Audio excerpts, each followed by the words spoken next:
Hi friends, நான் உங்கள் கவிதா செந்தில். டே 3 இன்றைக்கி நம்ம லஞ்ச் பாக்ஸ் ரெசிபி ஈஸியாக செய்கிறது அப்படின்னு தான் பார்க்க போகிறோம். நான் ஜேஜேக்காக கொஞ்சம் குயிக்காக ரொம்ப டேஸ்டியாக செஞ்சுட்ருக்கிறேன் பன்னீர் ஃப்ரைட் ரைஸ் தான் பார்க்க போகிறோம். வாங்க, அதுக்கு ஒரு பன்னீர் வாங்கி குட்டி குட்டியாக கட் பண்ணி வச்சுட்டேன். ரொம்ப குட்டியாகவே கட் பண்ணிக்கோங்க, அப்போ தான் ஈஸியாக ஃப்ரை ஆகி வரும். அதுக்காக அப்புறம் ஒரு வானொலியில் எண்ணெய் ஊற்றி அதில் நல்லா ஃப்ரை பண்ணி எடுத்துக்கோங்க. ரொம்ப நேரம் ஃப்ரை பண்ணிங்கன்னா லப்பர் மாதிரி ஆயிடும். அதனால ரொம்ப நேரம் ஃப்ரை பண்ண வேண்டாம். கலர் சேஞ்ச் ஆனதையும் அதை தனியாக ஒரு பிளேட்டில் மாற்றி வச்சுக்கோங்க.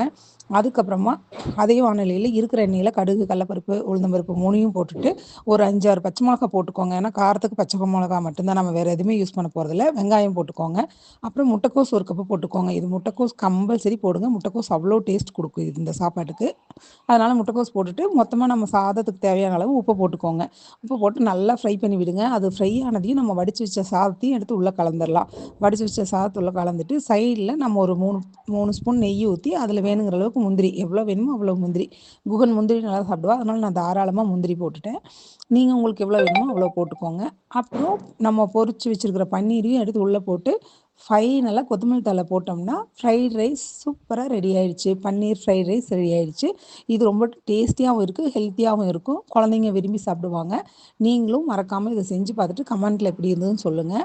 என்னோடய வீடியோவை தொடர்ந்து நீங்கள் பார்க்கணுன்னா சப்ஸ்கிரைப் பண்ணி பெல் பட்டன் அடிங்க.